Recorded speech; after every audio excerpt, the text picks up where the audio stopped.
নমস্কার, আমি আশালতা। আজকে আমি আপনাদের আফগানি চিকেন কারি করে দেখাবো। রেসিপিটা দারুণ খেতে আর বানানো কিন্তু অনেক সোজা। তো এখানে আমি চিকেন নিয়েছি আর তার সাথে লাগবে পেঁয়াজ কিছুটা। তো এখানে তেল দিয়েছি, তেলটা গরম করে নিয়ে পেঁয়াজটা একটু ভেজে নেব।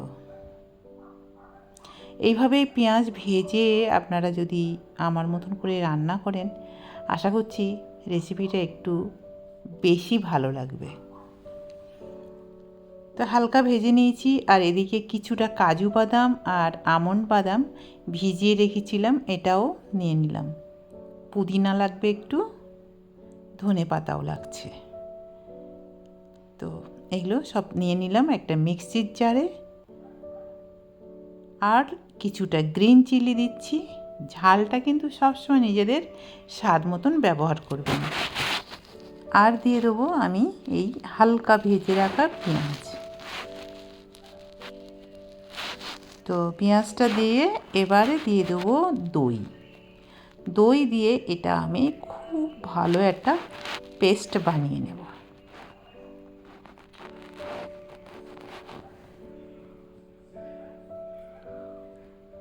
এবারে চিকেনের মধ্যে দিয়ে দিচ্ছি একটু লেবুর রস। এই লেবুর রস দিলে কি হবে, চিকেনের যে একটা কাঁচা বা আষ্টে গন্ধ যেটা থাকে সেইটা থাকবে না। দিয়ে দিলাম গোলমরিচের পাউডার, জিরা পাউডার, হলুদ পাউডার, নুন দিয়ে দেবো স্বাদ মতো, আর কসুরি মেথি কিছুটা দেব। কসুরি মেথি দিলে চিকেনের স্বাদ অন্যরকম হয়ে যাবে। আর দিয়ে দিলাম গরম মশলা, জিঞ্জার গার্লিক পেস্ট মানে আদা রসুন বাটা দিয়ে দিলাম। এবারে দিয়ে দেব সেই পেস্টটা, কাজু, আমন্ড, ধনে পাতা, পুদিনা পাতা, দই, কাঁচা লঙ্কার যে পেস্টটা বানিয়েছিলাম সেটা দিয়ে দিলাম। দিয়ে এটা খুব ভালো করে ম্যারিনেট করে নেব। খুব ভালো করে মিশিয়ে নিতে হবে।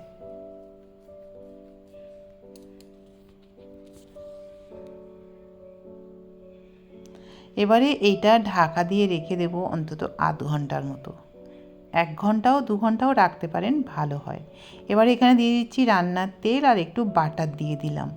আর ফোড়নে দিচ্ছি শুকনো লঙ্কা আর তেজপাতা। ব্যাস, এটা 15 থেকে 20 সেকেন্ড একটু সুন্দর ভেজে নেব, সুন্দর গন্ধ বেরোবে। তারপরে ম্যারিনেট করা চিকেনগুলো এই তেলের মধ্যে দিয়ে ভেজে নেব। ব্যাস, সব মশলা মেশানো আছে, খুব তাড়াতাড়ি হয়ে যাবে। এইভাবে মেশাবো। গ্যাসটা এই সময় মিডিয়াম টু স্লোতে রেখেছি। ভালো করে কষতে থাকবো যতক্ষণ না চিকেন থেকে তেল বেরোচ্ছে, ততক্ষণ এটা কষতে হবে।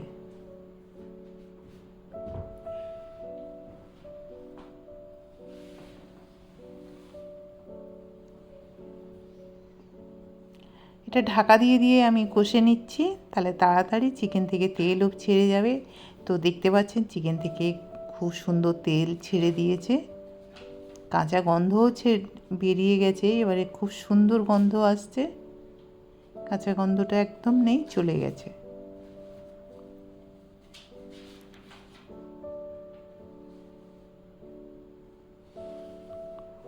এবার এটা খুব সুন্দর কষা হয়ে গেছে। এবারে দিয়ে দিচ্ছি পরিমাণ মতন জল,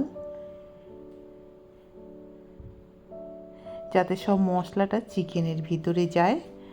তো সেই জন্য একটু জল দিলে খুব ভালো। তারপর যদি আপনারা একদম শুকনো খেতে চান, এটা জলটা একদম শুকিয়ে দিলে হয়ে যাবে।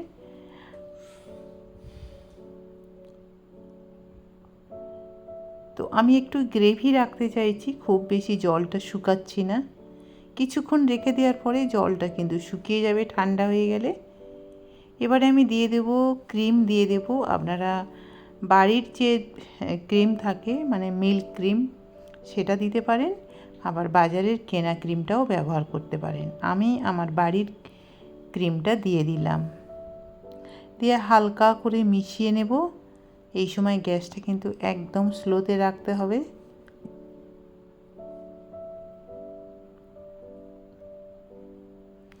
এবার এটা আমরা পরিবেশন করব। এইটা আপনারা গরম গরম ভাত, রুটি, লুচি, পরোটা যার সাথে, পোলাওর সাথে পরিবেশন করবেন, দুর্দান্ত খেতে।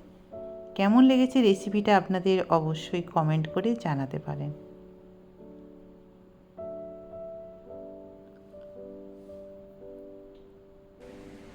আমার এই রেসিপিটা যদি আপনাদের ভালো লাগে তাহলে লাইক করবেন, শেয়ার করবেন, সাবস্ক্রাইব করবেন আর আমার বেল আইকনে ক্লিক করবেন, তাহলে নতুন নতুন ভিডিওর সাথে আপনারা আপডেট থাকতে পারবেন।